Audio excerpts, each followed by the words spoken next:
If you didn't vote on Super Tuesday, we want to know, why didn't you go to the polls? You can vote on this poll by scanning the QR code that you're going to see on your screen, or by heading to click2vote.com. And we are asking this question after some experts say the turnout yesterday wasn't as high as previous elections. KPRC2's Rochelle Turner spoke one-on-one with a political science professor, and she's joining us now live from Texas Southern University. Rochelle, what did the professor have to say about this year's voter turnout?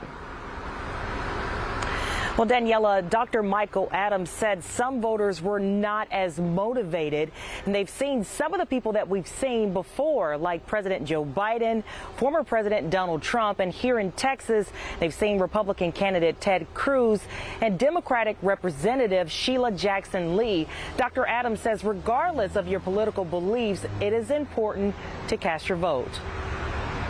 There's over 2.5 million people registered to vote in Harris County, but on Super Tuesday, over 214,000 people cast a ballot for the primary election. Seemed like the numbers were pretty low. Is this normal? No, it depends on the cycle. And when we speak of Super Tuesday, it depends who's at the top of the ticket.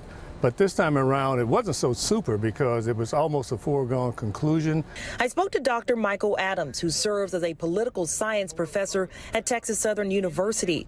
He says a lot of people failed to vote because of the candidates already in the mix. We knew that Donald Trump probably was going to carry Texas, and a lot of people were not motivated in terms of turning out. And on the other side, Joe Biden. So what we had was essentially two incumbents. In the race between incumbent Sheila Jackson Lee and Amanda Edwards for Texas's 18th congressional district, Dr. Adams says most of the people who voted early were baby boomers. Jackson Lee had over 11,000 votes compared to Edwards, who had over 7,000 votes. They were 60 years of age or older, and many of them were women. And that has traditionally been the base of support for Sheila Jackson Lee. And on the other hand, you see Amanda Edwards, who initially wanted to run for mayor. She got out of that race. She set her sights on the 18th congressional district.